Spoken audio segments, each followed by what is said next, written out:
Hi guys, আসসালামু আলাইকুম। আবারও চলে আসলাম আমার একটা নতুন রেসিপি নিয়ে। আজকে আপনাদের সাথে খুব সিম্পল একটা রেসিপি শেয়ার করবো। এই দেখেন, বেগুন ভাজি। এটা আমি এরকম করে নিচে কেটে নিয়েছি। দেখেন, এটা কিন্তু ফোনের মধ্যে মনে হচ্ছে এগুলো অনেক হয়ে গেছে, পোক্ত না, ঠিক এগুলো পোক্ত হয়নি। ফোনের মধ্যে এরকম লাগছে, এটা কিন্তু অনেক কচি, একেবারে কচি। আমার তো মনে হচ্ছে ভাজি ছাড়া এমনিতেই খেয়ে ফেলি। তাহলে আমার সাথেই থাকো। এখন আমি এগুলো হলুদ মরিচ দিয়ে মাখিয়ে নেবো ভালো করে। প্রথমে আমি লবণ অ্যাড করবো স্বাদ মতো। এখন হলুদ গুঁড়ো,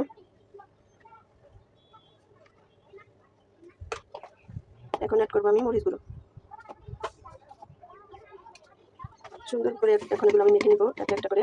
এভাবে ভাজি করলে অনেক মজা লাগে, একটু ঝাল ঝাল লাগে। তোমরা এরকম করে খেতে পারো, দেখবে কত মজা। সবগুলো মাখিয়ে নেওয়ার পর আবার ফিরে আসছি। সবগুলো মাখানো হয়ে গেছে, এখন আমি এগুলো ভেজে নেবো, সাথে থাকুন। কড়াইতে এখন আমি নিয়ে নিয়েছি সয়াবিন তেলটা একটু হিট করতে হবে। এভাবে একটু কড়াইতে মাখিয়ে নেবো।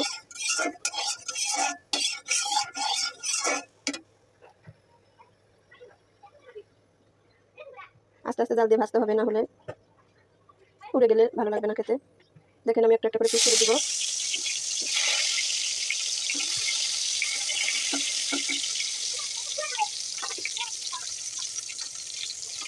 এখন এটা ঢেকে দিব, তাহলে ভালোভাবে সিদ্ধ হবে। এই দেখেন কত সুন্দর সিদ্ধ হয়ে গেছে। একটু হয়ে গেছে, আমি অন্য পিঠটা উল্টে নেবো। দেখেন,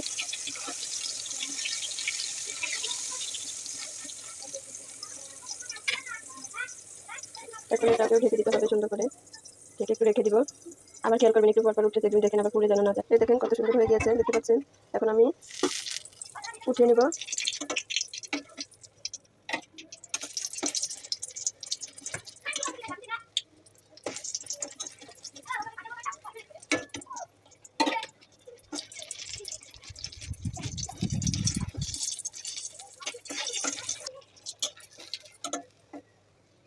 সবগুলো ওঠানো হয়ে গেল। আবার কাঁচা যেগুলো আছে এগুলো এরকম করে ভেজে নেব।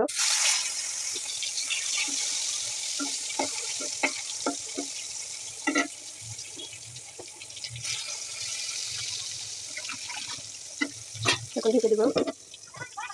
এই দেখেন, এখন উঠিয়ে দিব আমি।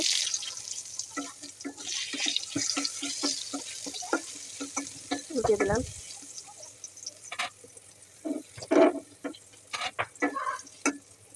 আবারও ঢেকে দিব।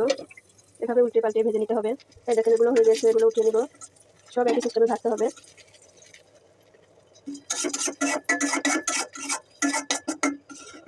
এরকম করে সবগুলো ভেজে নেব। আমার সাথেই থাকুন। সবগুলো ভাজার পর আবার ফিরে আসছি। হাই গাইস, এই দেখেন সবগুলো ভাজি করা কমপ্লিট। এখন আমি নিয়ে নিয়েছি সয়াবিন তেল। আপনাদের সাথে একটা সিক্রেট শেয়ার করি। এখন আমি নিয়ে নেব মরিচ কুচি।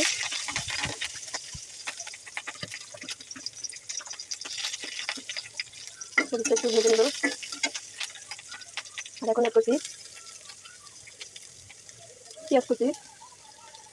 পেঁয়াজ কুচি দিয়ে ভালো করে ভেজে নিতে হবে।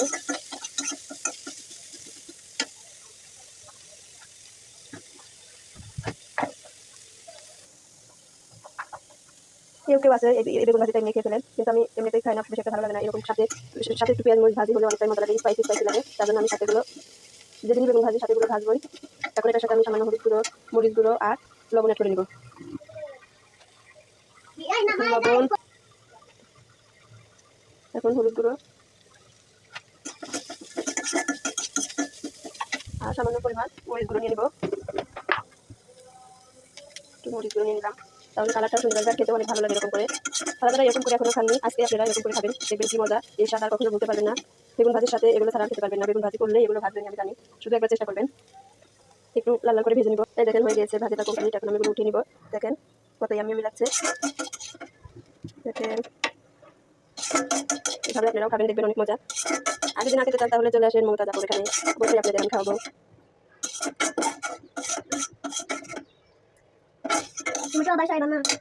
দেখেন কমপ্লিট আমার ইয়াম্মি বেগুন ভাজি, দেখছেন। আল্লাহ হাফেজ।